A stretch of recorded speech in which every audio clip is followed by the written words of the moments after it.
How to fix JBL Quantum 100 mic not working. I'm going to tell you how to fix your JBL Quantum 100 mic if it's not working.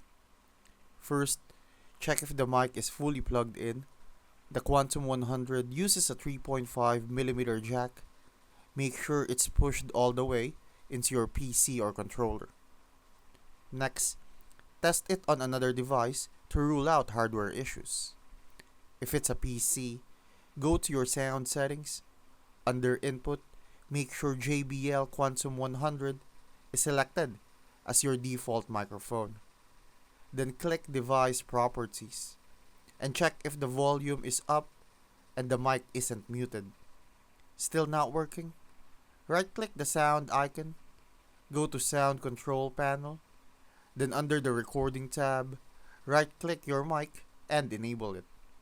If you see no green bars when you speak, try updating your audio drivers.